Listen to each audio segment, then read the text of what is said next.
preparing for disaster.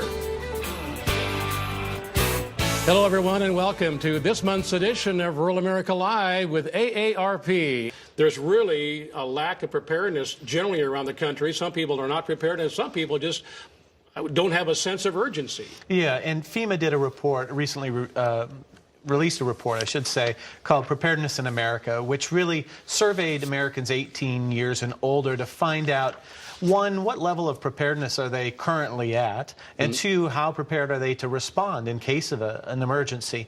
And what they found was really interesting. So for the youngest cohorts between the ages of 18 and 34, there wasn't a whole lot of preparation involved, and that's probably pretty realistic because we know that group, they're what we call the young invincibles. They don't think anything's going to happen to them. But we also found people over the age of 75 were also ill-prepared in case of a disaster and not really prepared to respond. Our best group was that group between the ages of 35 and 74, who were not only prepared, but they were also prepared to respond in their community with their friends and their neighbors. So that's really what we want to do, is increase that awareness of those other age categories. A lot of shows that we talked about scams and not necessarily in this realm in disaster preparedness, but unfortunately we get a lot of that kind of thing when you get a disaster. Those scam artists are close behind once the disaster has passed. Yeah, and you really need to follow some really reasonable steps. You know, when it comes to, unfortunately after disasters, you would think that people would be in a position of wanting to be as helpful as possible. Unfortunately, we know from other shows we've had here on AARP Live that fraudsters really jump into anywhere there's an opportunity. So the first thing you need to do is make sure you check it out before donating. Take time to authorize it. Make sure that you know what this charity is all about. Don't feel like you have to rush into anything. You know, in a lot of these emergency situations, the immediate response is, I got to donate, I got to do something. Sure.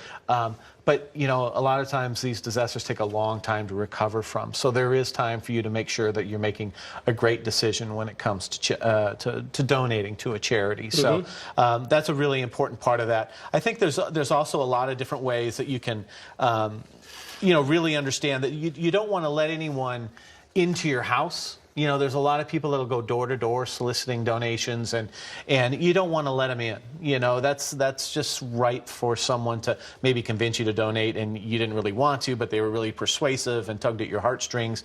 So you want to make sure that you sort of avoid that situation as well. How about the web addresses and things like that?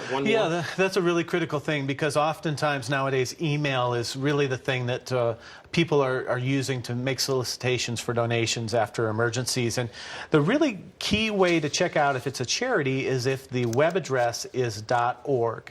So a lot of times you'll see web addresses that say .com, .net, whatever may be the case. But if you're a charity, it's going to say something like www.redcross.org. And so that's one of the ways you can weed out some of those perhaps fraudulent emails that may be sort of being passed about.